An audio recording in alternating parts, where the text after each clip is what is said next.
දේව කරුණාවෙන් පිරි සුබ දවසක්. අපගේ හැසිරීම ඕපපාතික දෙයක් හැටියට අපි කල්පනා කළත් අපේ හැසිරීමට බලපාන සාධක ගණනාවක් ඇති බව අපි ගැඹුරින් අධ්‍යයනය කරනකොට අපිට හඳුනා ගන්නට පුළුවන්.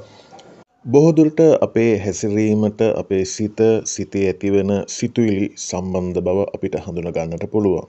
මෙසේ අපේ චින්තනය කරේ බලපාන මිතුරු සාධකයක ධනාත්මක හොඳ මිතුරෝ නම් ඒක ධනාත්මක හැසිරීමට යොමු වෙනවා වගේම මිතුරෝ නරක මිතුරෝ නම් ඒ නරක මිතුරන් නිසා අපි පරිහානියට විනාශයටපත් වෙන ආකාරය පිළිබඳව ගීතාවලියේ පළවෙනි පරිච්ඡේදයේ මුල් පදය තුල අපිට සඳහන් කරනවා.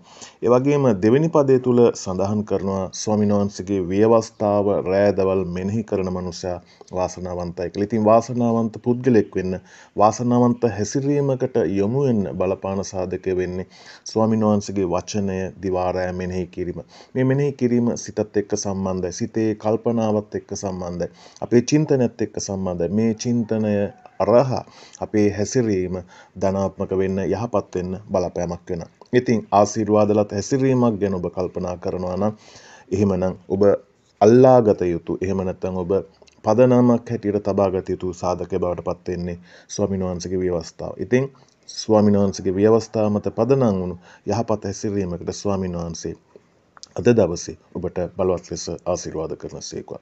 ජේසු පීඨයි සුබ දවසක්.